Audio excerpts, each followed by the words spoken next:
Hello friends, എല്ലാവർക്കും പുതിയൊരു വീഡിയോയിലേക്കായി സ്വാഗതം. അങ്ങനെ നോക്കുകയാണെങ്കിൽ ഐസക്കിനും ഇസബെല്ലയ്ക്കും ഒരുപോലെ സംശയം എന്താണെന്ന് വെച്ചാൽ നന്ദനെ പ്രഭാവതി തന്നെയാണോ വീട്ടിൽ ഒളിപ്പിച്ചു വെച്ചിരിക്കുന്നത്, ഇനിയിപ്പോൾ എങ്ങനെ കണ്ടുപിടിക്കും എന്നെല്ലാം ഇങ്ങനെ അവരാലോചിക്കുകയാണ്. ഏതായാലും അരുന്ധതിക്ക് മാത്രമേ ഇനി പ്രഭാവതിയോട് പോയി സംസാരിക്കാനും അവിടെ നന്ദനുണ്ടോ എന്ന് നോക്കാനും സാധിക്കുള്ളൂ. ഒരു തവണ നന്ദനോട് സംസാരിക്കണം എന്ന് പറഞ്ഞിട്ട് ബെഡ്റൂം വരെ അരുന്ധതി എന്നുണ്ടെങ്കിൽ പോയതാണ്. അതുകൊണ്ടൊക്കെ തന്നെ ഇനിയും ഒരിക്കൽ കൂടി ആ വീട്ടിലേക്ക്, അതായത് ചന്ദ്രോത്ത് വീട്ടിലേക്ക് പോകാമെന്ന് അരുന്ധതി തീരുമാനിക്കുകയാണ്. പക്ഷെ ഇതൊന്നും തന്നെ അരുന്ധതി സ്വയം തന്നെ എടുത്ത തീരുമാനമല്ല, മറിച്ച് ഇസബെല്ല ഋഷിയെ കൊണ്ട് ചെയ്യിപ്പിക്കുന്നതാണ്. ഏതായാലും അരുന്ധതി എന്നുണ്ടെങ്കിൽ ചന്ദ്രോത്ത് വീട്ടിലേക്ക് വീണ്ടും പോകുന്നുണ്ട്. ഇസബെല്ലയ്ക്കാന്നുണ്ടെങ്കിൽ നന്ദൻ ഇപ്പോഴും എവിടെയാന്ന് ഒരു ഐഡിയയുമില്ല. ഋഷിയാന്നുണ്ടെങ്കിലും നന്ദൻ എവിടെ എന്നൊരു കാര്യം ആലോചിച്ചിരിക്കുകയാണ്.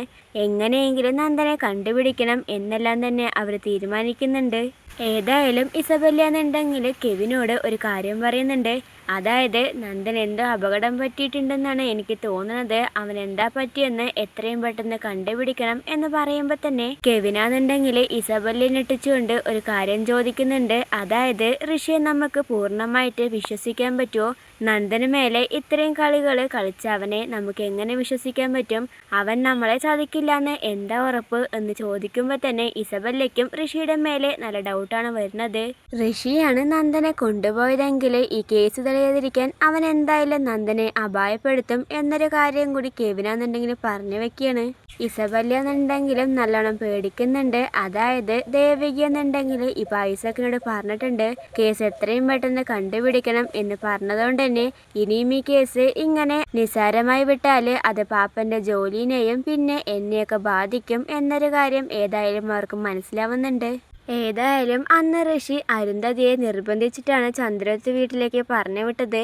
ഇപ്പോഴും അതേപോലെ ഒരു നാടകം തന്നെയാണ് നടത്തിക്കൊണ്ടിരിക്കുന്നത്. അരുന്ധതിയോട് ചന്ദ്രോത്ത് വീട്ടിലേക്ക് പോവാനായിട്ട് ആവശ്യപ്പെടുന്നുണ്ട്. ഏതായാലും മടിച്ചുകൊണ്ട് അരുന്ധതി എന്നുണ്ടെങ്കിൽ ചന്ദ്രോത്ത് വീട്ടിൽ പോയിട്ട് ദേവികയെ കാണുന്നുണ്ട്. എന്നിട്ട് പറയാണ്, നന്ദൻ എവിടെ? നിങ്ങളെല്ലാവരും ചേർന്നിട്ട് അവനെ ഒളിപ്പിച്ചു വച്ചിരിക്കുകയാണോ? പ്രഭാവതിയും എല്ലാവരും തന്നെയാണ് ഇതിന്റെ പിന്നിലെന്ന് എനിക്ക് നല്ലോണം അറിയാം എന്ന് പറയുമ്പോൾ തന്നെ ദേവിക എന്നുണ്ടെങ്കിൽ അതിനെ ശക്തമായി തന്നെ എതിർക്കുന്നുണ്ട്. മേഡം എന്തിനാണ് പേടിക്കുന്നത്? ഋഷിക്ക് എന്തെങ്കിലും സംഭവിച്ചിട്ടുണ്ടെങ്കിൽ അതിന് കാരണം നന്ദുവാണ്. നന്ദു എന്തായാലും ശിക്ഷ അനുഭവിക്കും. ഏതായാലും ഈ കേസ് തെളിയുന്നതോടെ ആരാണ് കുറ്റവാളി എന്നെല്ലാം തന്നെ പുറത്തു വരാനല്ലേ പോകുന്നത്.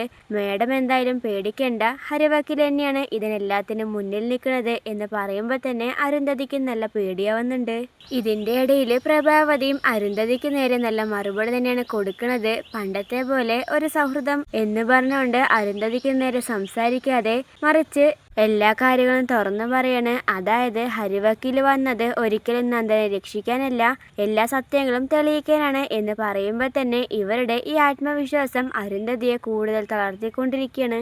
ഏതായാലും എല്ലാവരെയും ഞെട്ടിച്ചുകൊണ്ട് ഹരിവക്കീൽ എന്നുണ്ടെങ്കിൽ ഐസക്കിനോട് പോയിട്ട് ചോദിക്കുന്നുണ്ട്, 2 ദിവസമായി നന്ദനെ കാണാനില്ല എന്ന് പറഞ്ഞിട്ട് പരാതി നൽകിയിട്ട് നിങ്ങളുടെ ഇപ്പോഴും കേസ് പുരോഗമതിയായിട്ടില്ല, എന്താണ് നിങ്ങളുടെ ഉദ്ദേശം? ഋഷിയുടെയും നന്ദന്റെയും കാര്യത്തിൽ എനിക്ക് ഒരേപോലെ സംശയമുണ്ട്, അതുകൊണ്ട് തന്നെ ഈ 2 കേസും ഒപ്പം അന്വേഷിക്കണം എന്ന് പറയുമ്പോൾ തന്നെ ഐസക്കാന്നുണ്ടെങ്കിൽ ആകെ പേടിച്ചു പോവുകയാണ്. നന്ദന്റെ കേസ് അന്വേഷിച്ചിട്ടുള്ള റിപ്പോർട്ടുകളെ എനിക്ക് എത്രയും പെട്ടെന്ന് കാണണം. ഇനിയും ഇങ്ങനെ കേസ് ഉഴപ്പാനാണ് പ്ലാനെങ്കിൽ മറ്റൊരു ഓഫീസറെ ഇതിനു വേണ്ടി നിയമിക്കേണ്ടി വരും. ആ സമയം നിങ്ങൾ എല്ലാത്തിനും മറുപടി പറയേണ്ടി വരും എന്ന് പറയുമ്പോൾ തന്നെ ഐസക്കാന്നുണ്ടെങ്കിൽ ആകെ വല്ലാതെ ആവുന്നുണ്ട്. ഇതുവരെയും കേസിന് ഒരു പുരോഗമതിയും ഉണ്ടായിട്ടില്ല. ഇനിയിപ്പോൾ എന്തെങ്കിലും അന്വേഷിക്കാന്നുണ്ടെങ്കിൽ ഇസബെല്ലിൽ പോയി അവസാനിക്കുക എന്നൊരു കാര്യം ഓർത്തിട്ട് ഐസക്കാന്നുണ്ടെങ്കിൽ ഒന്നും പറയാതെ മിണ്ടാതെ ഇരിക്കുന്നുണ്ട്. ഏതായാലും ഹരിവക്കീൽ പറഞ്ഞ പോലെ പുതിയ ഓഫീസർ വരികയാണെന്നുണ്ടെങ്കിൽ ഐസക്കിനെയും ഇസബെല്ലിനെയും എത്രയും പെട്ടെന്ന് തന്നെ കണ്ടുപിടിക്കും. അപ്പോൾ വരാൻ പോണ എപ്പിസോഡ്സിന്റെ റിവ്യൂസിനായിട്ട് ചാനൽ സബ്സ്ക്രൈബ് ചെയ്യാൻ മറക്കല്ലേ.